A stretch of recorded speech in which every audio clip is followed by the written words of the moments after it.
네, 이란 전쟁 상황 알려드리겠습니다. 요즘 미 전쟁부에서 조금 이상한 현상이 느껴지지 않습니까? 네, 미 전쟁부에서 피트 헥섹스 전쟁부 장관이나 낸 케인 합참의장이 인터뷰를 안 하고 있어요. 요 며칠째 거의 일주일 된 것 같습니다. 인터뷰 안 한 지. 예전에는 보통 이틀에 한 번씩은 인터뷰를 했거든요. 인터뷰가 아니라 브리핑. 전쟁 브리핑을 요즘 계속 안 하고 있습니다. 그리고 중부 사령부의 브래드 쿠퍼 사령관도 요즘 전쟁 브리핑을 통 안 하고 있어요. 그 이유가 무엇이겠습니까? 네. 아주 중대한 군사 작전을 이제 곧 시작할 거라는 사인입니다. 그동안 언론들이 주구장창 하르그 섬 얘기만 하다가 드디어 호르무즈 해협의 7개의 섬을 장악하려는 게 아니냐, 미군이 그쪽에 상륙 작전을 하려는 게 아니냐, 이 얘기를 하기 시작했습니다. 예, 드디어 트럼프 대통령이 진짜 노리는 목표가 어딘지 이제 조금씩 감을 잡기 시작하고 있는 거죠. 그런데 트럼프 대통령은요, 계속 다른 얘기를 하고 있습니다. 이란의 석유를 가져오고 싶다. 하르그 섬 점령을 검토하고 있다. 계속 이 얘기를 하고 있어요. 이거 오늘 나온 뉴스거든요. 그리고 또 이란의 우라늄 450kg 60% 우라늄 농축한 거 그거 탈취하는 군사작전 생각하고 있다. 트럼프 대통령이 계속 이야기를 다른 데로 돌리고 있습니다. 이건 뭐냐면은 트럼프 대통령이 기만 작전을 하고 있는 것입니다. 그리고 제가 27일 날 올린 영상에서 말씀드렸다시피 트럼프 대통령의 기만 작전은 대단히 성공하고 있습니다. 지금 이란 혁명 수비대의 군사력이 상당 부분 섬에 집중되고 있거든요. 하르그 섬을 방어하기 위해서. 그러니까 트럼프 대통령의 기만 작전은 지금 상당히 성공하고 있다. 예, 그 말씀을 드리고요. 지금 어마어마한 미군 지상군 전력이 중동에 집결을 이미 한 것 같습니다. 30일 해병 원정대 한 2,500명 정도 되고요. 82 공수사단 한 2,000명 정도가 중동에 집결한 것 같고요. 그리고 75 레인저 연대가 한 수백 명, 그리고 델타포스 부대나 네이비실 같은 특수부대가 한 수십 명 이미 중동에 온 것 같습니다. 그리고 여기에 추가로 제3보병사단의 에이브람스 전차, 브래들리 장갑차 같은 기갑 부대가 그 기갑 장비가 한 수십 대 정도가 3, 40대 정도? 뭐 정확히 제가 숫자는 알 수 없지만 수십 대 정도가 이미 중동에 온 것 같습니다. 자, 그러면은 이 지상군 부대들로 어떠한 작전이 펼쳐질지 제가 대충 한번 그림을 그려봤거든요. 한번 보도록 하겠습니다. 자, 작전의 목표는 반다르 아바스 항구와 캐슘 섬을 점령하는 것입니다. 여기를 반드시 점령해야 돼요. 왜 여기를 점령해야 되느냐? 아무리 요 호르무즈 해협에 있는 이 섬들을 점령한다고 해도요. 호르무즈 해협에 7개의 섬이 있는데 이 섬들을 점령한다고 해도 이 내륙에서 발사할 미사일, 대포, 드론 공격을 막지 못하면은 무용지물이에요. 단기간으로는 단기적으로는 요 섬들만 장악해도 호르무즈 해협을 단기적으로는 안정화시킬 수 있지만 장기적으로 이게 뭐 한 달 이상 넘어가면은 이란 내륙에서 계속 끊임없이 이란 혁명 수비대 잔당들이 스며들어 올 거 아닙니까? 요 반다르 아바스하고 요 해변 도시, 요 해안선 도시들을 따라서 그러니까 반드시 내륙에 있는 주요 거점 도시 바로 반다르 아바스 요 항구 그리고 캐슘 섬이 상당히 크잖아요. 여기에 굉장히 많은 이란군 잔당들이 숨어 있을 거란 말입니다. 그러니까 캐슘 섬하고 반다르 아바스를 반드시 여기를 점령해야 돼요. 그러니까 제가 말씀드리는 거는 독극물이 나오는 원천을 반드시 장악해야 된다. 그래야지 호르무즈 해협을 근본적으로 안정화시킬 수 있다는 것입니다. 섬들만 장악해서는 섬들을 장악하면은 단기적으로는 안정화시킬 수 있지만 장기적으로 근본적으로 안정화시키려면은 반다르 아바스 항구와 캐슘 섬을 반드시 장악해야 된다. 그래서 작전은 아마도 이렇게 진행될 것 같습니다. 작전의 1단계는 반다르 아바스 항구로 미 31 해병대가 들어가기 위해서 여기 호르무즈 섬, 그리고 캐슘 섬의 요 입구 부분, 그리고 여기 라라크 섬, 이 세 개의 섬을 장악을 해야 됩니다. 이 세 개의 섬 장악하는 거는 델타포스, 네이비실, 75 레인저 연대 등이 이 임무를 맡을 것 같고요. 그래서 이 세 개의 섬을 장악하면은 30일 해병 원정대가 반다르 아바스로 들어가게 될 것입니다. 그리고 작전의 2단계는 자, 캐슘 섬의 입구를 장악한 75 레인저 연대, 30일 해병대, 제3 보병 기갑부대 등이 여기를 거점으로 해서 여기서부터 캐슘 섬 안쪽으로 전과 확대 작전에 들어가게 될 거고요. 그리고 자, 반다르 아바스는 여기로 진격해 올 수 있는 이란군, 내륙 후방에 위치해 있는 이란 그 후방 부대를 막아야 되죠.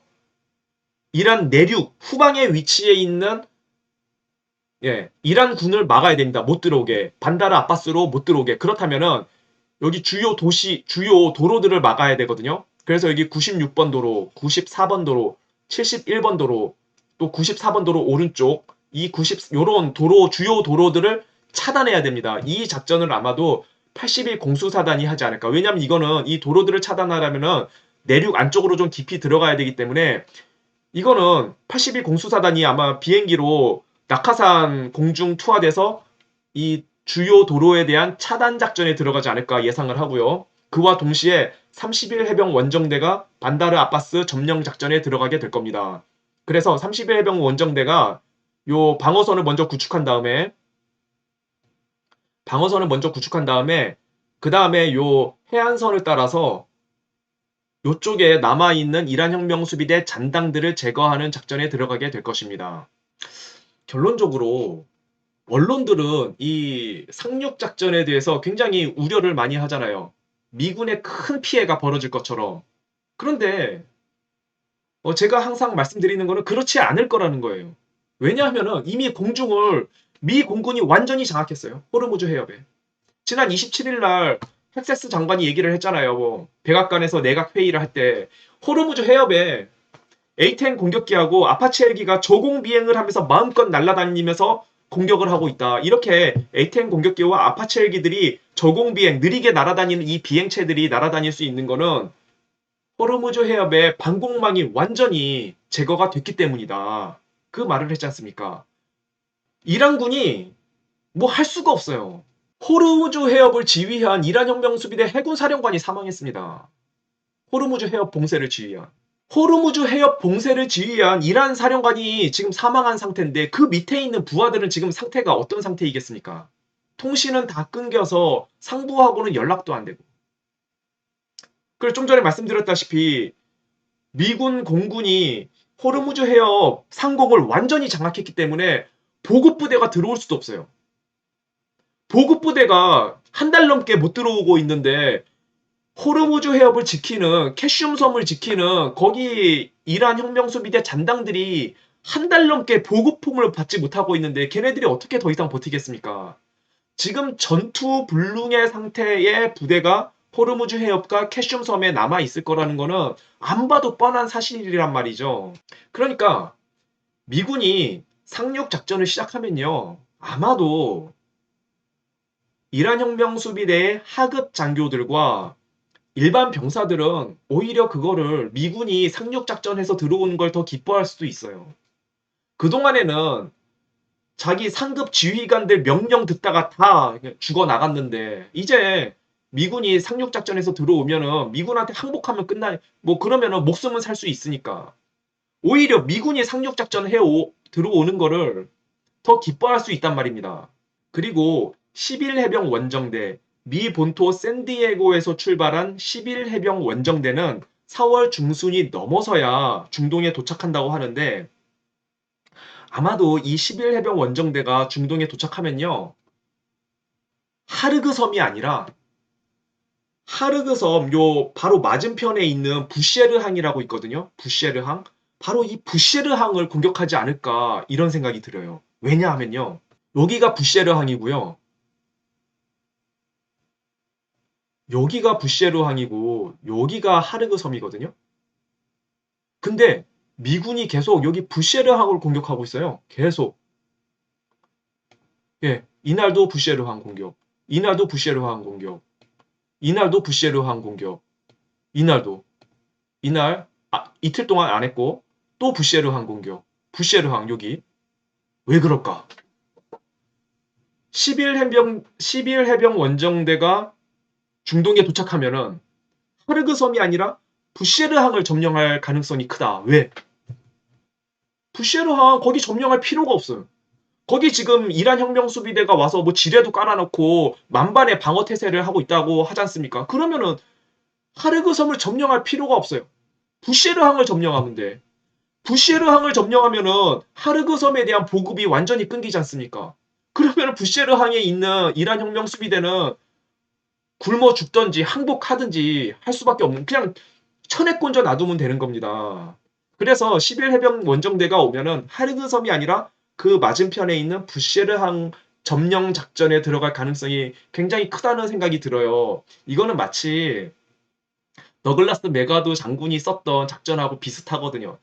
더글라스 메가도 장군이 2차 세계대전 때 어떤 식으로 군사 작전을 폈냐면은 일본군이 만반의 방어 태세를 준비하고 있는 곳은 공격 안 하고요.